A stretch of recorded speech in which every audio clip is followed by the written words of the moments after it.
unbelievable discovery. This is it. This is absolutely it. A mind-boggling claim. The tomb of Jesus found. Jesus' body would have been laid right here. An unprecedented controversy. Quite frankly, give me a call when somebody's got the real evidence on something like this. Can 21st century technology deliver that evidence? We're actually pushing the bounds of archaeology. And now, will a second tomb provide the ultimate proof? What's that? That's it, baby. That is a symbol of Christian resurrection.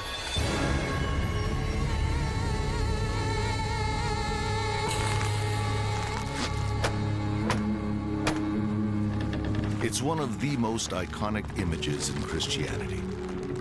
In the spring of 30 AD, Jesus is crucified in Jerusalem by the Roman authorities. The Gospels agree that Joseph of Arimathea, a wealthy member of the Jerusalem High Court and a secret follower of Jesus, takes possession of the body. But what happens next is not so clear. Christians believe that Jesus is placed in a tomb close to the site of crucifixion, and after 3 days he rises from the dead, leaving behind an empty tomb.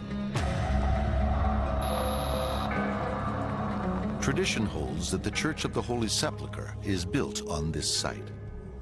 But no archaeological evidence for Jesus' tomb has ever been found here. Another account based on the Gospel of Matthew states that Jesus is ultimately buried in an unused tomb that Joseph of Arimathea had intended for his own family. But again, no evidence for such a tomb is found. All this changes in 1980. In the Jerusalem suburb of Talpiot, 2 miles from the Church of the Holy Sepulchre, archaeologists uncover a 2,000-year-old tomb. It has strange markings, unlike anything previously discovered. The archaeologists remove 10 limestone ossuaries, or coffins, from inside. Then the tomb is cemented over, an apartment complex built on top. But in 2007, filmmaker Simha Jakubowicz rediscovers the tomb. It's unbelievable. A new analysis of the archaeology leads Simha to a startling conclusion. He's convinced that he has found the Jesus family tomb. He bases his radical theory on the fact that 6 ossuaries found in the tomb are inscribed with names associated with Jesus and his family. There is a woman called Maria Mene. This is a Greek version of Mary. It's been suggested that this unique spelling is associated only with Mary Magdalene, one of Jesus' most celebrated companions. There is also a Maria, Mary in English, a name identified with Jesus' mother, and a Yose, a nickname associated with one of Jesus' brothers. Most surprisingly, in this cluster of names, there is also a Jesus, son of Joseph. It is this unusual find that leads Professor André Feuerberger to a stunning conclusion. This cluster of Jesus-related names cannot be coincidental.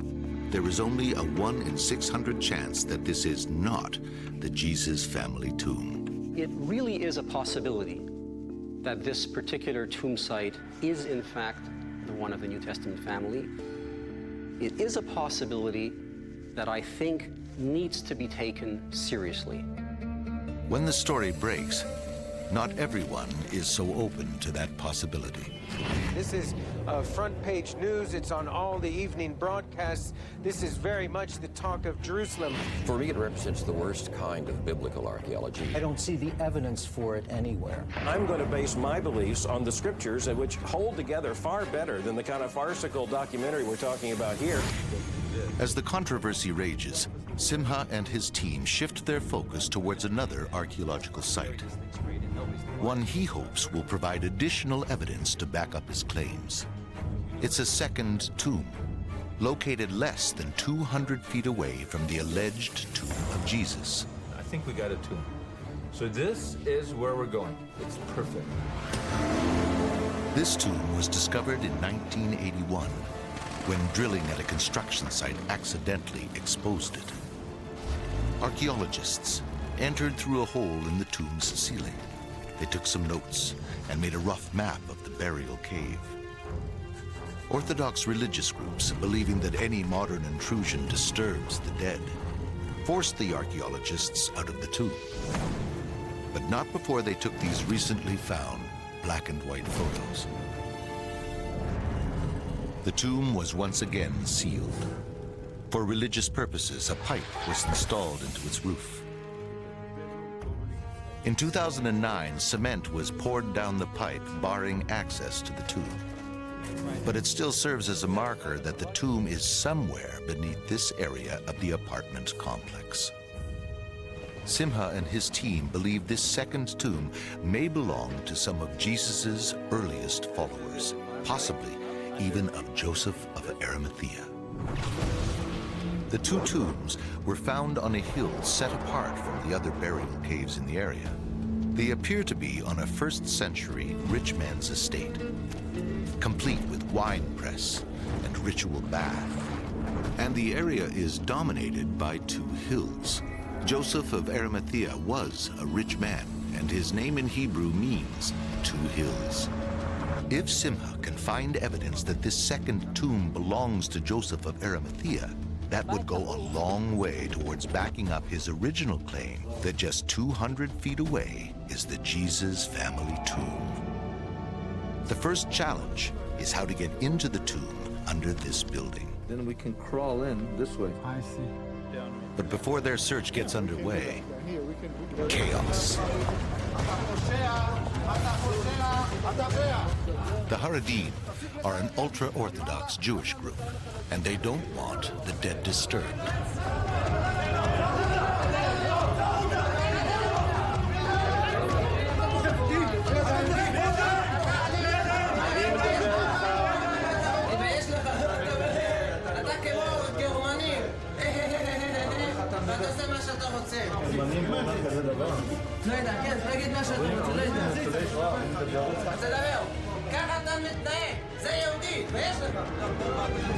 Religious activists are just one problem. Government authorities are another. It's like nobody wants us to go in there. What's the problem?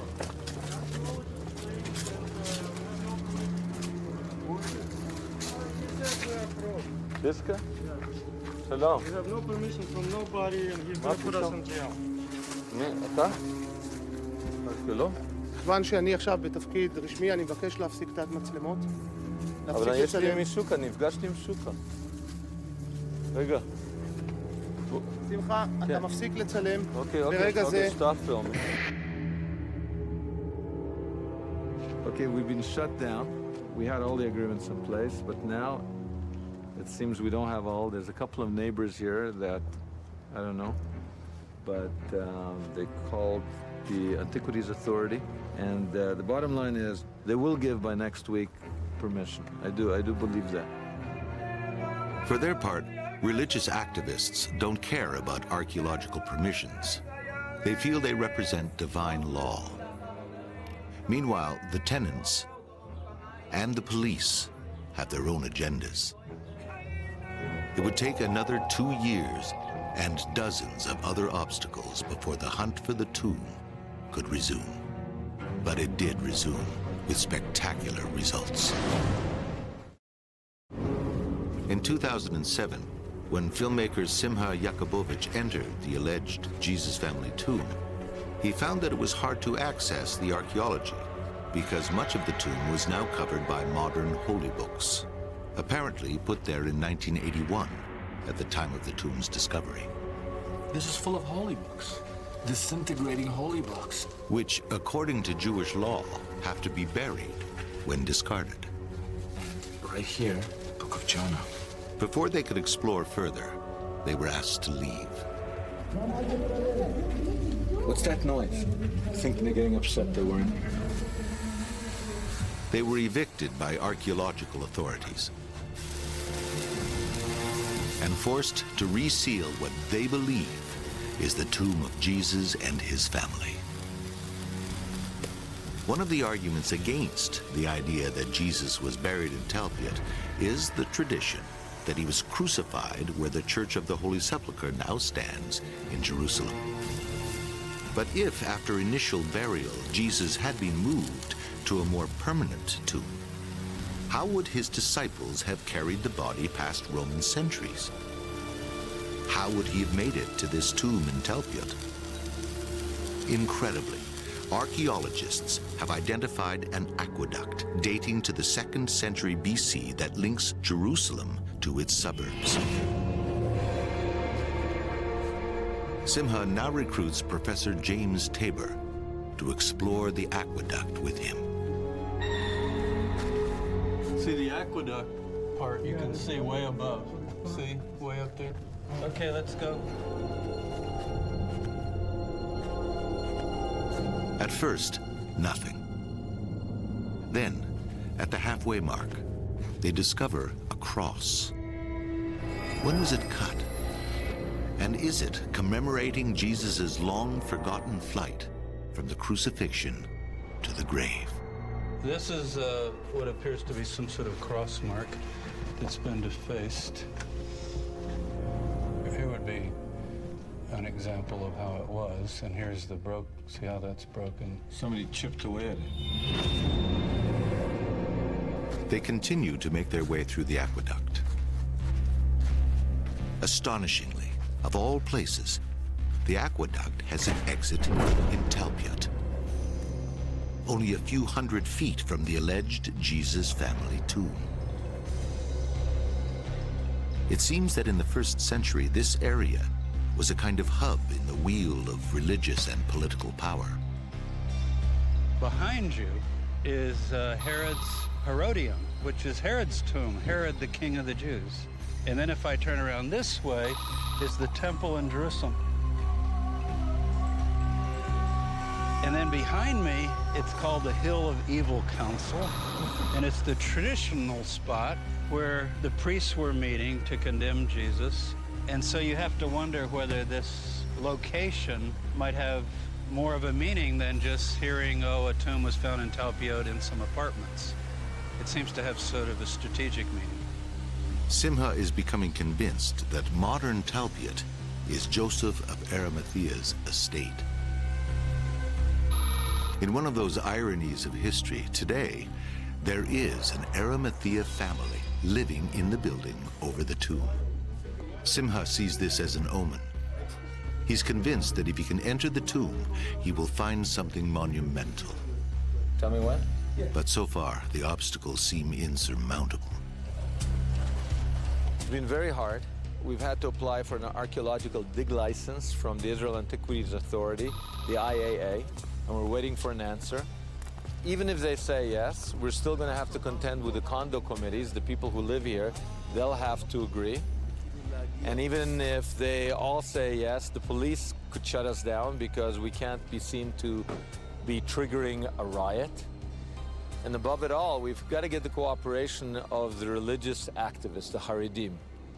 If they don't play along, nobody else will. Simha and fellow producer Felix Golubev go to the center of Haredi life to meet the rabbi in charge of the activists who disrupted the investigation. They need to arrive at some sort of compromise.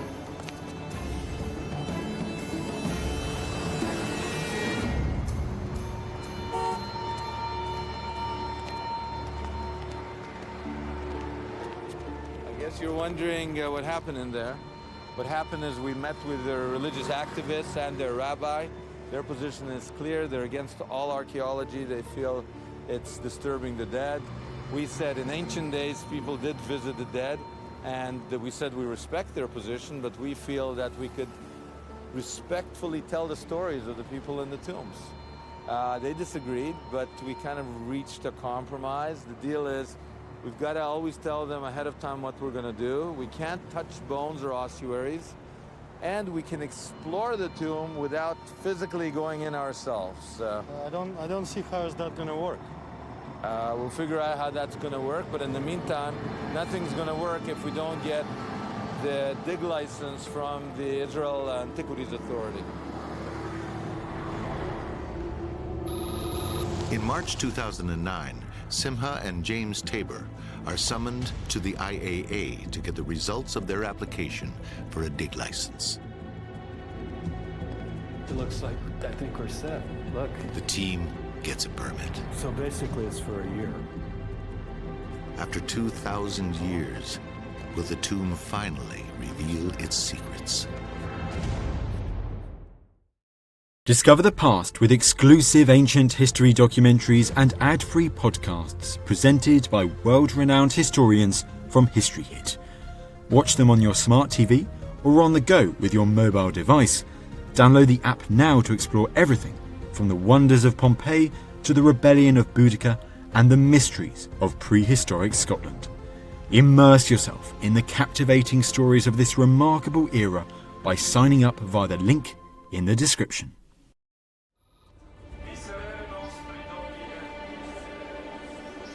The team now has an official permit to proceed with an archaeological investigation of a 1st century Jesus-era tomb under a Jerusalem building. The challenges seem overwhelming. So we have to find a way of getting in. Historian James Tabor has been joined by veteran Israeli archaeologist Rami Arav, who was not previously involved in the Jesus family tomb investigation. They are looking for a way into the tomb. The idea will be to dig here in the corner. Because of their compromise with religious activists, they must find a way to explore the burial cave without going in themselves. The solution may be in this small warehouse in Canada. They enlist the help of Walter Claassen, a legendary builder of animatronics as well as robotic camera platforms for film and television. We do all the software, the electronics, all the hardware is done here in-house. Walter's challenge is to build a robotic arm mounted with a camera that can fit through a small drilled hole. The device must also be maneuverable enough to allow the team to document every inch of the tomb and the ossuaries inside. I had an architect taking this floor plan and drawing of the tomb and superimposing on each other. Felix has a rough idea of the tomb's dimensions. What's your guesstimate again as to how high the tomb is? I would say from 1 meter to 1.5 meters.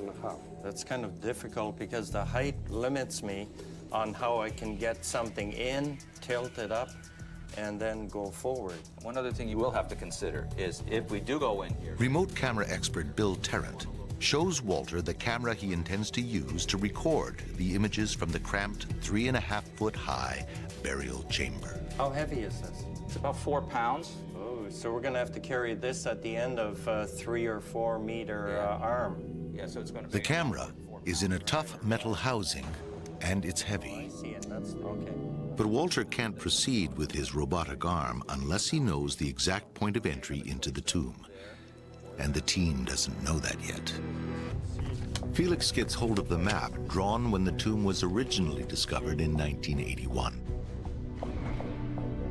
They know it's not 100% accurate, and they're not sure where exactly under the apartment building the tomb is located. But it can't be far from the original pipe. That's great. They are now convinced that at least part of the tomb lies underneath this corridor. But are they right? They know exactly how to find out. Ground penetrating radar, or GPR. GPR works by sending a radar signal below the surface, detecting unusual materials, or in this case, a void. So, according to my thinking, is scan the corridor, try to see if we get this corner. And if we catch this corner, we know that the cave starts from here. They are ready to go.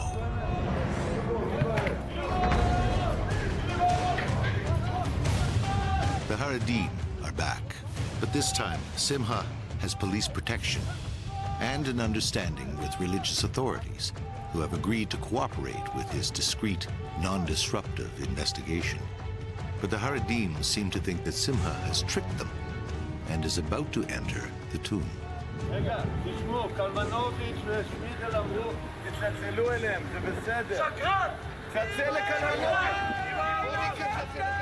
The message is not getting across.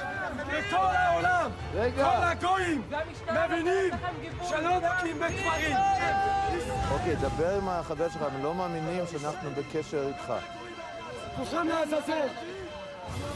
עוד לא התחלנו אפילו לעשות מדידות, סתם אנחנו מצלמים את עצמנו מדברים. אוקיי, רק רגע, אני לא יודע מה השם שלו, הוא נראה כמנהיג כאן, רק רגע. הלו.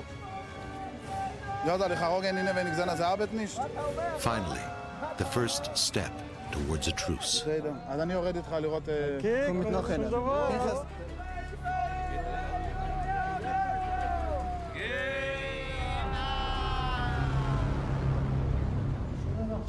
תראה, ריק, לגמרי.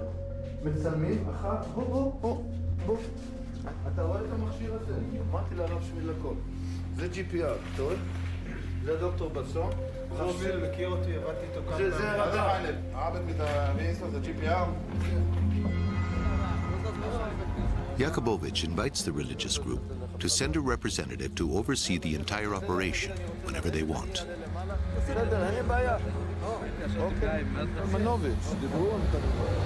Peace has been made. Time to get to work.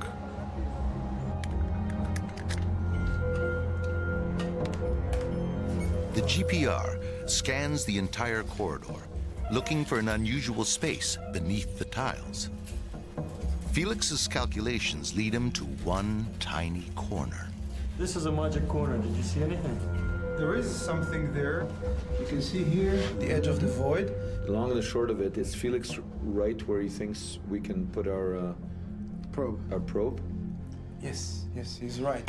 There is an area approximately 60 centimeters along the wall and about 40 centimeters away from the wall. So in other words, Felix believes the only way into the burial cave is through a space not much bigger than a sheet of paper. They may have found the tomb. Now, they have to find a way to get in. In Toronto, work continues on the robotic arm. A prototype is ready for demonstration. Once it is lowered into the tomb, the arm will get close enough to the ossuaries to allow the team to examine any markings that may be inscribed on the bone boxes. We're trying to make it all modular so we can reconfigure it. If we need more room left to right, then we'll put more, the units face them so they do left and right. If we need up and down, we can turn them 90 degrees. Now that same unit does up and down. And this will all be sort of a multi-actuating arm where we can move around the tomb. Like a snake almost. Like a snake with little joints. Yes. Any chance it will come? Bill Tarrant is also a miniature camera expert. Just use this tube just as an example because it's flexible. He's hoping to go down 4.5 feet, going through to the roof of the tomb. And with this camera, actually at the end of Walter's device, we're hoping to go right up to the ossuaries. And if there's any engravings or markings on it, we'll be able to read it, take pictures of it. Oh man, that's amazing. With this stage over, Walter proceeds to complete the arm. After months of preparation, the team gathers in Jerusalem in an attempt to crack Christianity's ultimate secret. We're setting a little bit of history. We've got police, we've got the Israel Antiquities Authority, we've got religious supervision, we've got the Tenants Association. So where's the tension? I don't want tension, I want discovery. It's working? Perfect. So, step one, small little hole. 6 centimeters? If we're in the right place, then we go to step 2. 20 centimeters, 80 inches.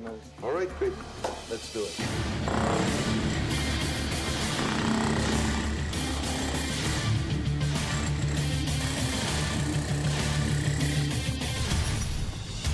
Within minutes of starting to drill, the first surprise. Underneath mere inches of tile and soil, they break through to a cavity that was not in the plan. Oh, it's just space. Get an engineer. What's going on? I don't know, but I'm not an engineer, and I don't want to cause structural damage to this building. The on-site engineer is shown the unexpected space. All right, we're showing up to the hole. אין בעיה, זאת אומרת, לא יתמוטט כל הבניין על הראש.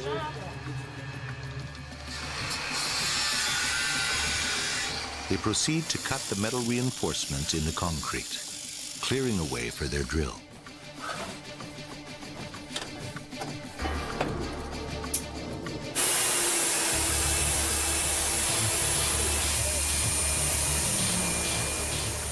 Suddenly, more trouble.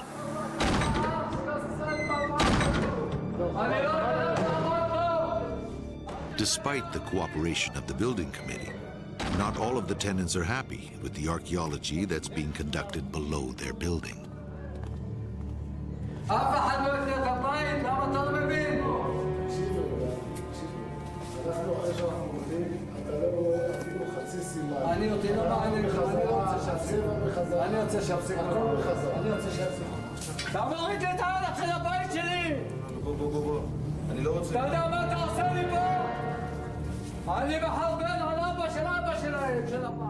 Representatives of the building committee calm down the situation, but the outburst heightens the already tense atmosphere.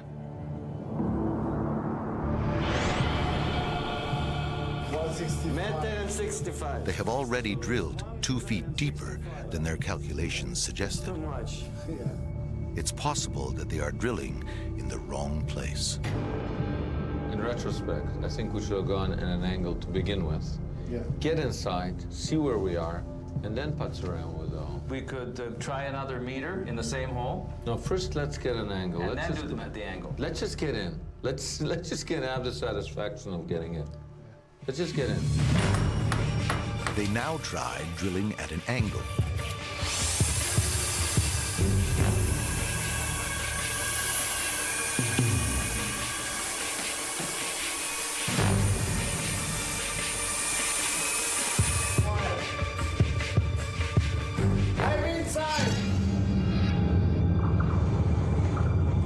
After years of research and effort, this is the moment they've been waiting for.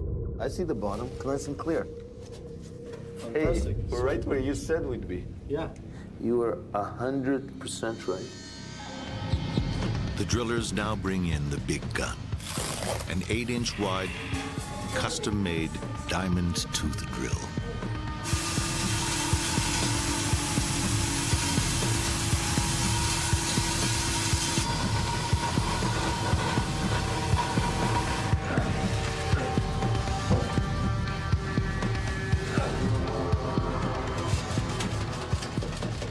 Is finally big enough to fit Walter's robotic arm.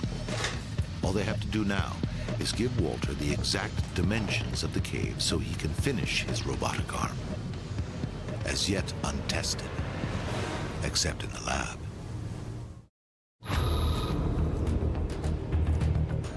Walter Klassen now joins the team of archaeologists and investigators in the Jerusalem suburb of Talpiot.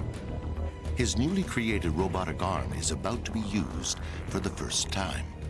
It's been custom designed to explore an ancient tomb that is just below their feet. A tomb that filmmaker Simha Yakubovich believes may be that of Joseph of Arimathea, the man who buried Jesus. The arm is deliberately low-tech. Simple levers control its movements. Compressed air is delivered to the controls by rubber hoses, clearly marking every direction. The team is moments away from finally unlocking the secrets of the tomb. Beautiful. Oh, excellent. Look at that.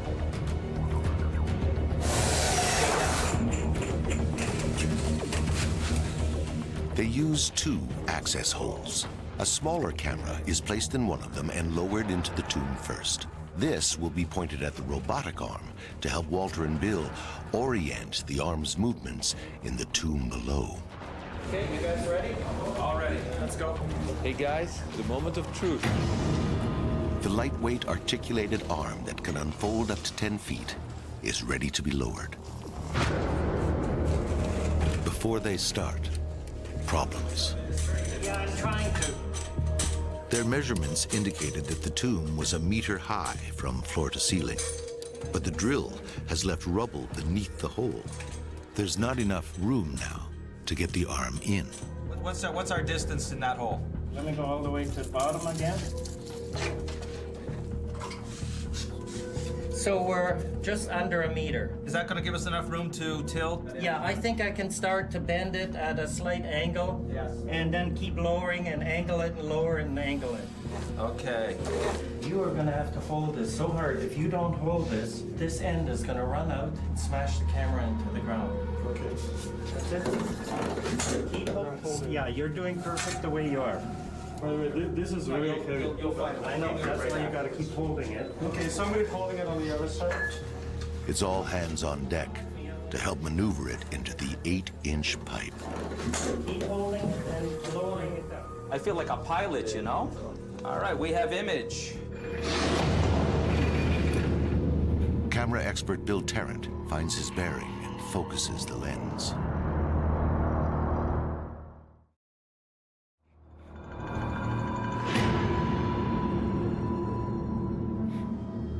Look at that.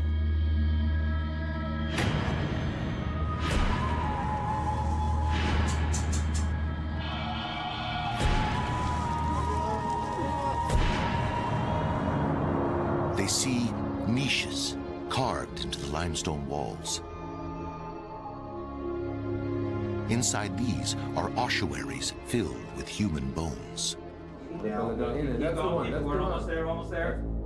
Placed here 2,000 years ago.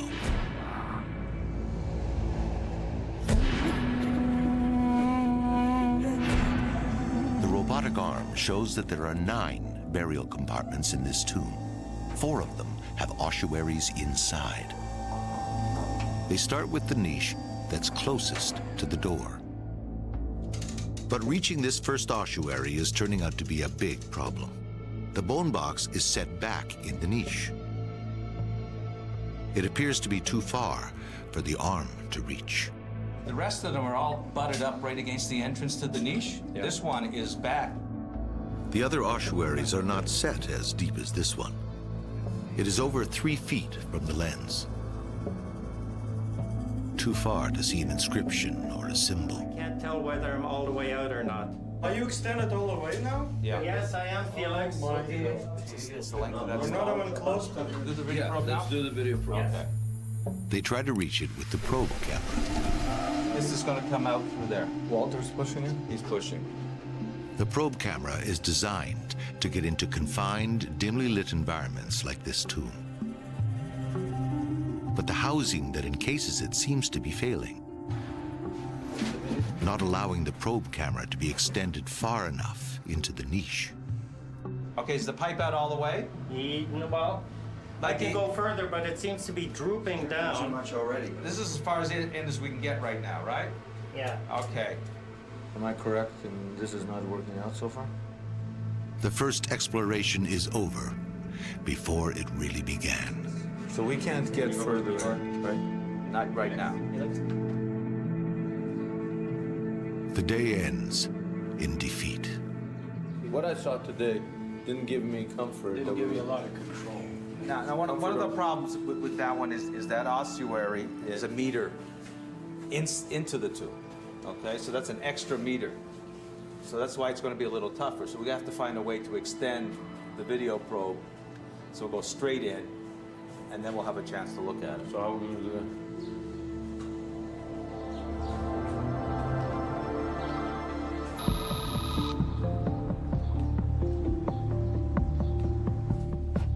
All night, Walter Claassen has thought about ways to extend the reach of the robotic arm so that it can examine the ossuary in niche number 1. He now has a solution. We want to fix this here so it can't go back. And then want to pull this out the distance, but I'm afraid now we haven't got it long enough. It's going to catch on the edge, right? So if we lock it not onto the end of the plastic, but onto this, that might work, because we've got this here, right? He bolts an air cylinder to the side of the arm, and with some spare parts, makes a makeshift extension. This will buy them another 2 meters, and 1 is all they need. They are now ready for a second attempt.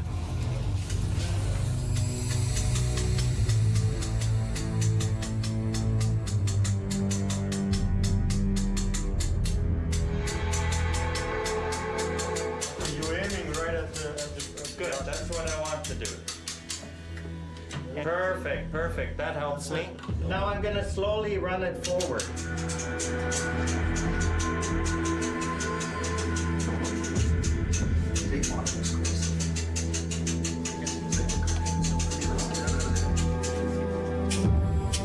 Looks like Walter's done it. We're going to be able to slip in right between the wall and the ossuary.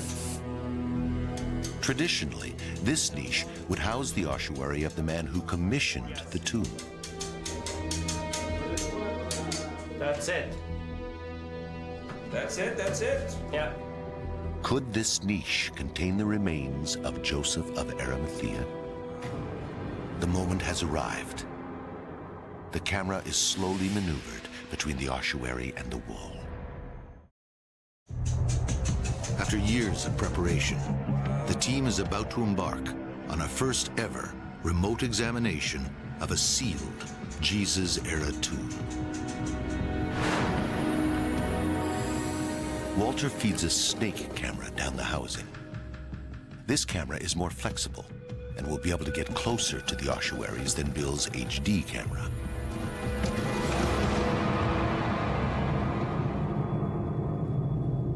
They're looking for a name or a symbol. If you look at that, it's really ornate, befitting a wealthy person. 2 circular rosettes, which are typical of ossuaries, are clearly visible. Most scholars believe that these are simply decorations, but others think that they have some as yet undeciphered meaning. They now notice a design carved into the center of the ossuary. Scholars call this a nephesh, or a pillar. Since the Hebrew word for pillar and rise are the same, it may be a symbolic reference to the afterlife. After all, it was during an 86-year period that encompassed the life of Jesus that some people began to place their dead inside tombs instead of shallow graves. They let the flesh decompose in shrouds. Then they gathered the bones and put them in limestone coffins. This unusual practice was almost exclusive to the Jerusalem area and clearly connected to the afterlife. It's a really beautifully decorated. Such detail. And look at the color. It's been painted. Although so far there is no inscription, the ossuary gives them hope that they will find one that tells them who is buried in this tomb. Whoever was buried in this ossuary had status and had money. They continue to scan the ossuary on all sides, looking for new symbols or an inscription. But they find nothing more. They move the camera to the second of the 4 niches that need exploring. This one contains 3 ossuaries. Hey, Walter, can you drop down a bit? Okay.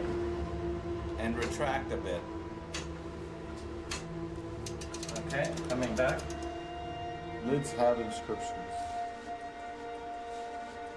Do you see anything? No, don't you? Inscriptions are not monumental inscriptions. They're not something that someone carved elaborately like those rosettes. They're tags. They're tags, you know, they're moving uncle and they're putting in grandma, and they want to remember who's who. So they write almost graffiti-like sometimes. So we've just got to be systematic and careful that we don't kind of zoom by expecting to see some kind of big inscription when it's really some little graffiti. Okay. Can you lower? Yes, I can. This one is nice. What is that? We don't know. That looks deliberate, eh? Coming back. The ossuary has a strange marking on it. What is that?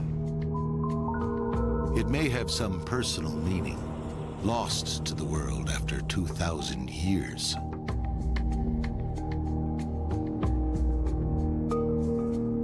And as they reposition, a discovery. Mu, Aleph, Ro, Aleph, Mara. Aramaic? He said no, it's Greek. Where do you see? M-A-R-A. They have seen this name before in the alleged Jesus family tomb a few hundred feet away. There, one of the Marys is called Mariamene Emara. Mariamene is a particular Greek spelling of Mary that has only been found in 2 other ancient texts, both associated with Mary Magdalene. Mara seems to be a title, designating her as a female lord, an apostle, or a lady. Is it possible that for their earliest followers, Jesus and Mary Magdalene were Lord and Lady? Are some of the people buried in the tomb invoking Mary Magdalene, not Jesus, on their ossuaries? Because the word Mara was first discovered on an ossuary of a woman called Martha, some have argued that Mara means nothing more than a nickname for Martha. Certainly nothing to suggest that Mara means apostle or master. To solve the mystery, Professor Tabor takes Simha to an ossuary that may provide an answer. Mare is the plural of mar, masters or lords of the tomb.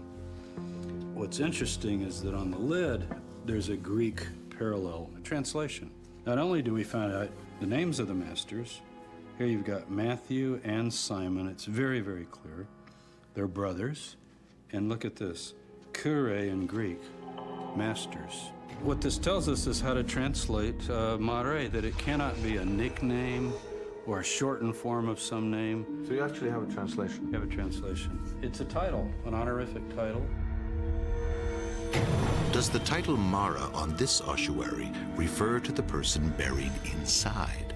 Or is it a way of venerating the Mara next door, the one some have identified with Mary Magdalene? Bolstered, the team presses on. Good. Now, I want to be a bit higher. But just then, a cable snaps.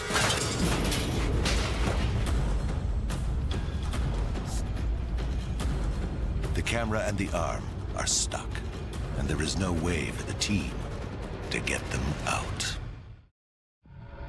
The robotic arm sits crumpled, broken at the bottom of a 2,000-year-old tomb. The rope is ripped, the arm is crooked.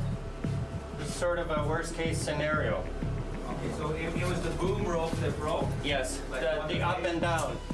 For designer Walter Claassen, it's a nightmare. Just please, let me think about this. I can't talk.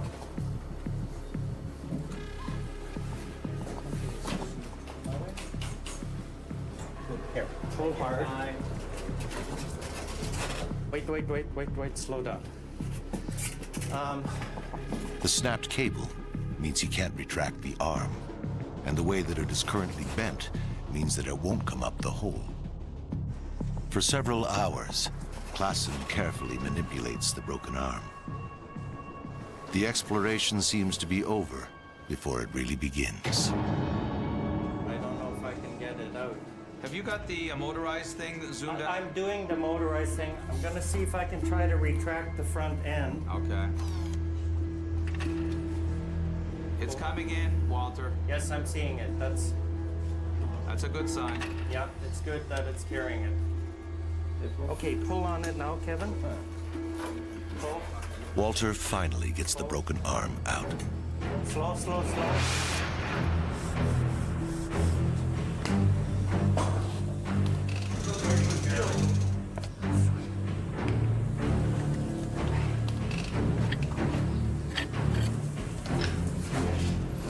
After 2 hours of surgery, the robotic arm is repaired and it's back in the game.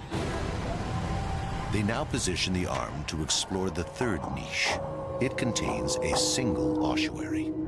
No symbols of any kind, but this niche contains something else. A lot of human skeletal remains.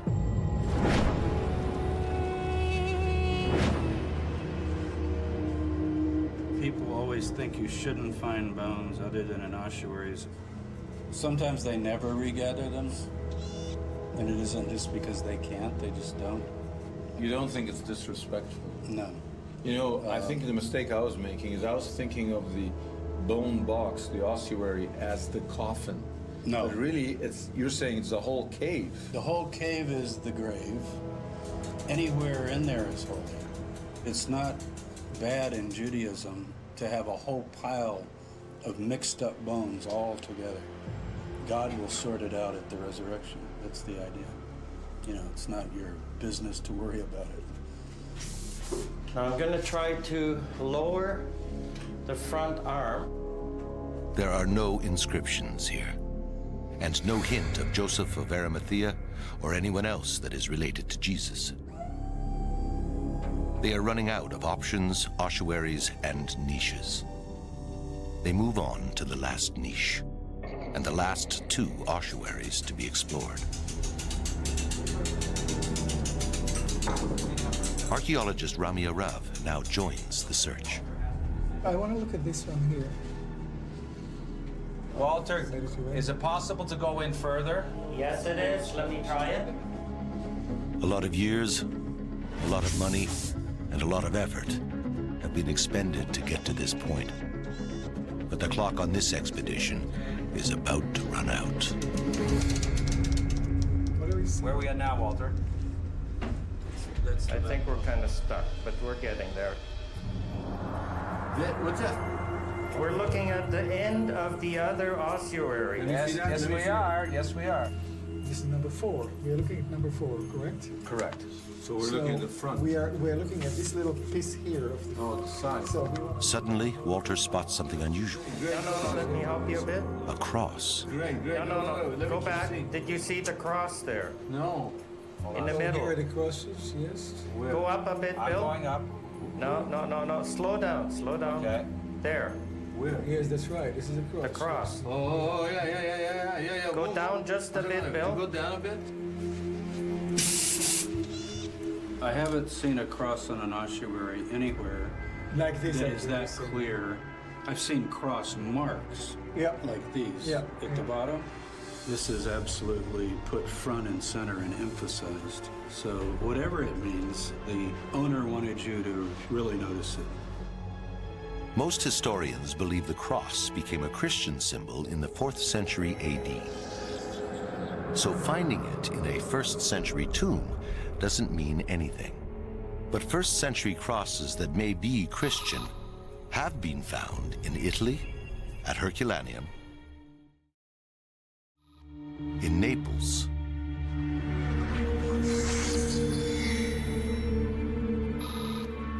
and by Rami Arav at his excavation site in the Galilee.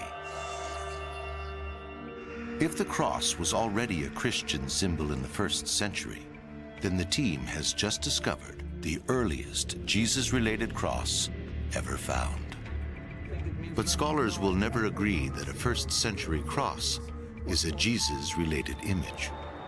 To understand what experts consider bona fide Jesus-related symbols, Simha travels to Rome, one of the few places on Earth where such early Christian symbols can still be seen. The catacombs are miles and miles of Christian burials that run under the streets of the city. Robin Jensen, an expert on early Christian art, points out the earliest Christian symbols. In this place, in this particular catacomb, this would be one of our earliest pieces. How early can you take it? Cannot be much earlier than the 4th century. Here, we see 3 of the earliest Christian symbols. The key rho, the first 2 Greek letters of the word Christos. The anchor, a symbol of faith. And the fish, with scales and gills, a symbol of the Christ. But the most popular biblical image for Christians in the catacombs is Jonah and the whale. Oh, wow. Here we have Jonah. Jonah is Christian? Absolutely. This story is a very important story for funeral art in particular, and it's the most popular. Why is it the most popular? It tells the story of death and resurrection. Jonah, like Jesus, dies, and he's resurrected when he's regurgitated. Spat out. As he spat out. And so that's even in the New Testament. It's a sign of Jesus' death and resurrection. So when you see Jonah being spat out, that's a quintessential Christian symbol until about the middle of the 4th century. And then he disappears. Nothing from the 1st century has ever been found that is without a doubt Jesus-related. Simha and his team become the first to make such a discovery.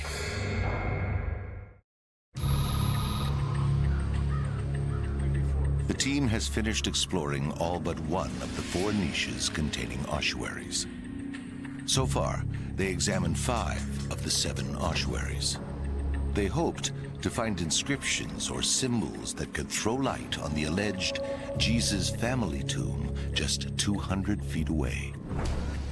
I think we're doing pretty good. We've got a pillar, which could be seen as referencing the afterlife. We have a cross, which I think is a Christian cross.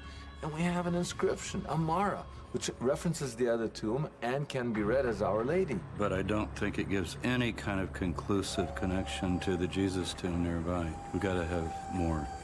In the last of the niches, they continue to explore the ossuary with the cross on it and its neighbor. All right, go back. You got control again. The work is painstakingly methodical. You can see on your monitor where you are. But suddenly, it pays off.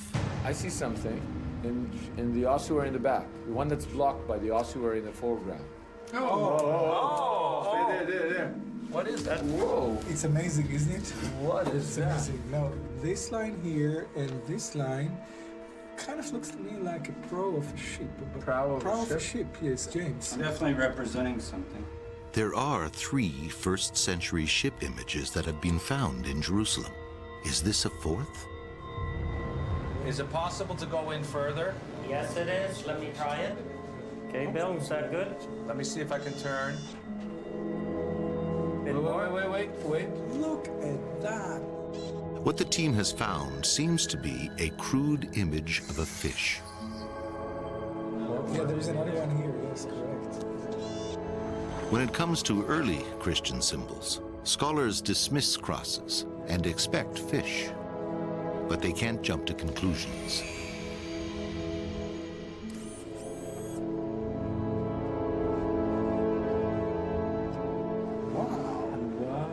Are we looking at, is this the bottom part? This is the top, and there's this little ball on the bottom. Oh, wow. Yeah, that's a ball, yeah.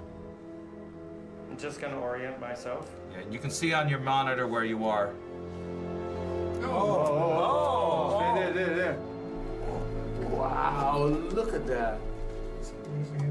That is amazing. It's a nefesh. This is the bottom.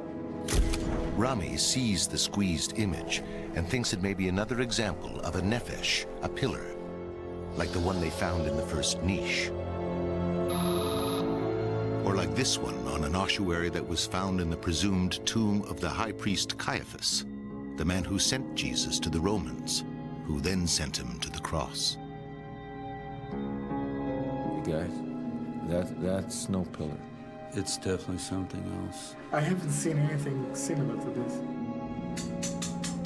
That's better. Actually, There. looks like What's a that? box. Bill. I'm coming. And those could be the handles. Look here. Just look here very carefully. But then, a revelation. It's a fish.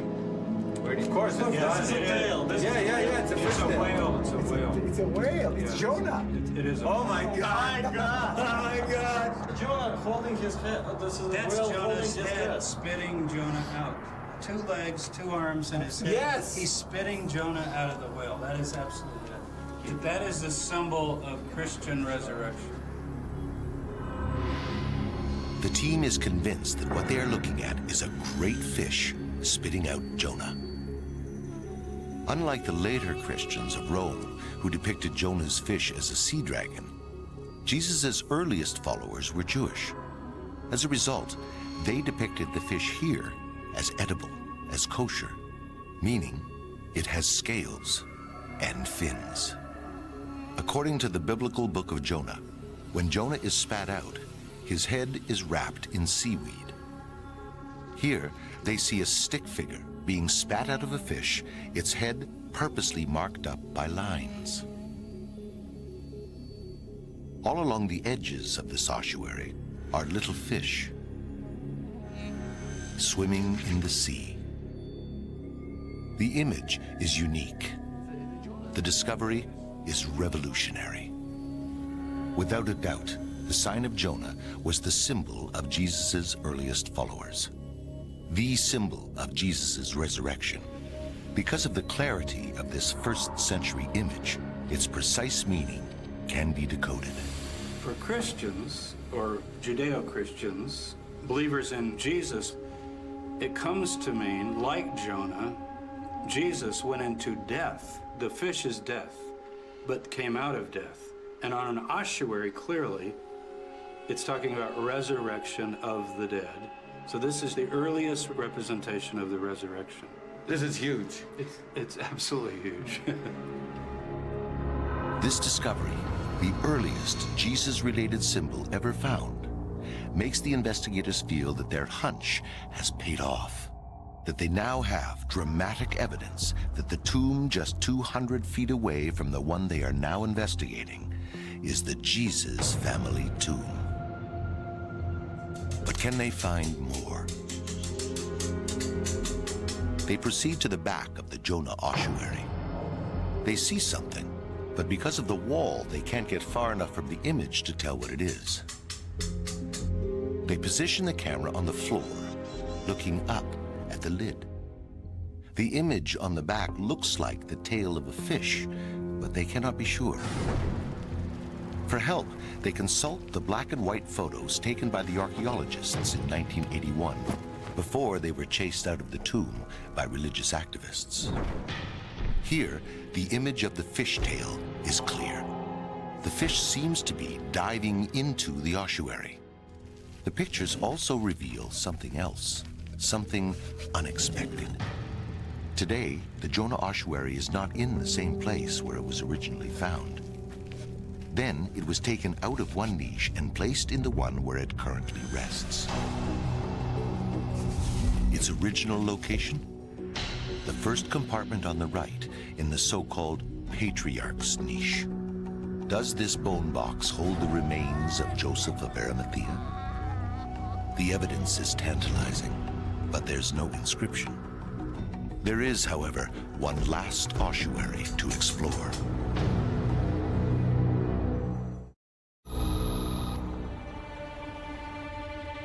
For the first time ever, the team has explored a sealed Jesus-era tomb using a robotic arm.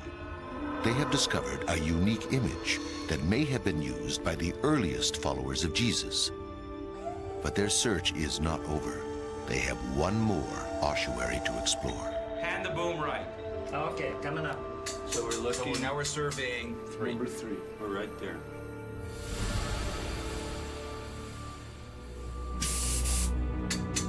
As they approach the last ossuary, they feel that lightning can't strike twice.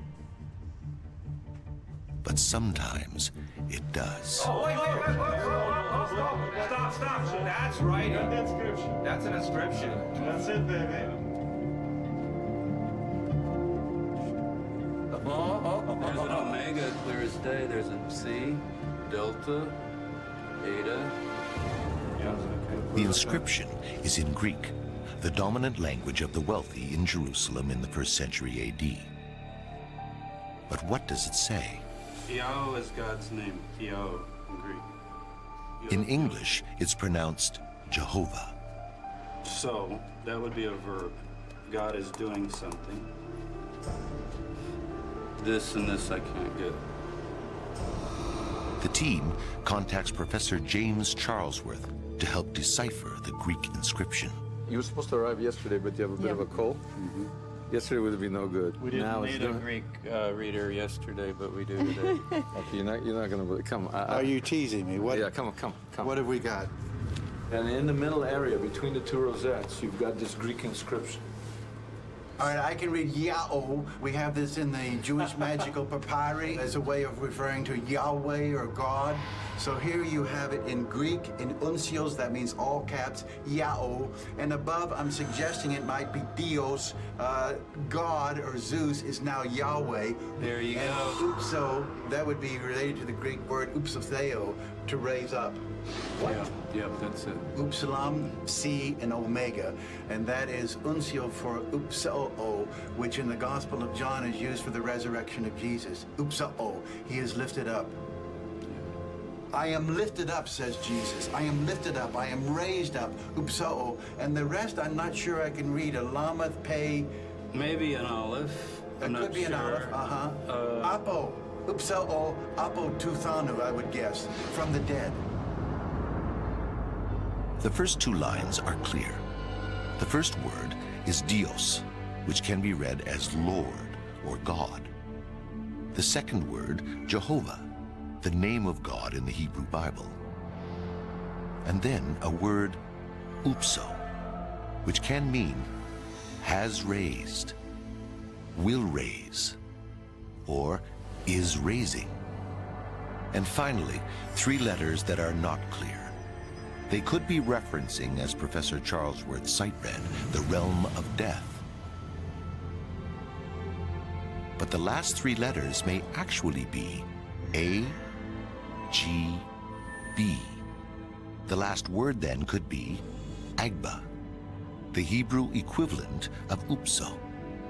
In this case, the inscription is translinear.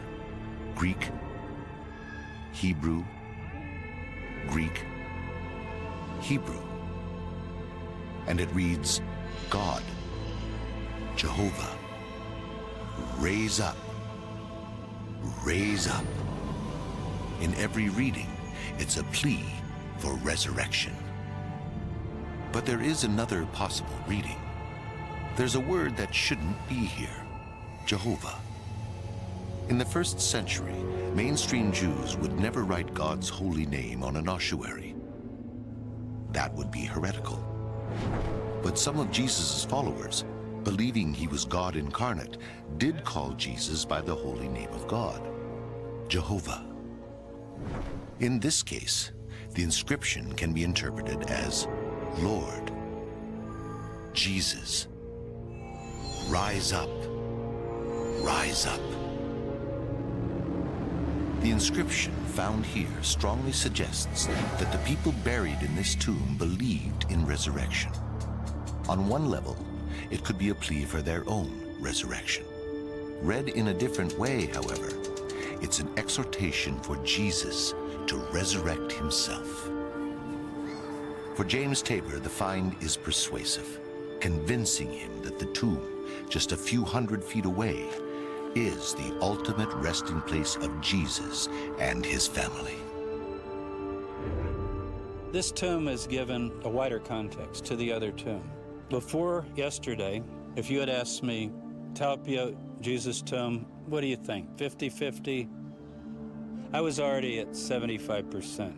By adding this tomb, I'm up to 95, easily. The implications are enormous. Does the very idea that Jesus' bones were placed here fly in the face of the most fundamental of Christian beliefs in Jesus' resurrection? Not according to Professor Charlesworth. The significance of what we have seen for the first time, and any eye has seen for 2,000 years, is that we have a whale with a mouth that's closed, not a whale that's swallowing someone. And out of that mouth comes a human being. The symbol here in Jerusalem, near where Jesus was crucified, not far away, is a symbol of the belief that Jesus is raised. This is within decades of Jesus' death. I believe that this tomb can be the tomb of Jesus without people having to give up faith in resurrection. And here's why. Early Christians had a different view of resurrection than many people have today. They weren't thinking of a resuscitated corpse. They really were interested in whether Jesus has been exalted to heaven. And what we found in the tomb less than 200 feet away from the Jesus tomb is evidence of that, hard archaeological evidence. They're celebrating his resurrection. So the way you put that together is their understanding is that Jesus has been lifted up. He's been exalted to heaven. Not necessarily that his bones went up to heaven. The bones can stay behind. They're like old clothing that you shed, and then you put on the new clothing. Their mission seems completed. Did the team find Joseph of Arimathea? They can't know for sure. But what they do know is that to a cluster of names that they already found compelling, they have now added to the archaeological data what they identify as an image of Jonah. A cross, a Mara inscription, and a first ever resurrection statement. Based on these findings, the team believes that there are compelling reasons to conclude that Talpiot, Jerusalem is the last resting place of Jesus' earliest followers, most of his family, and of Jesus of Nazareth himself. It will now be up to scholars to weigh the evidence. One thing is for certain, the debate is just beginning.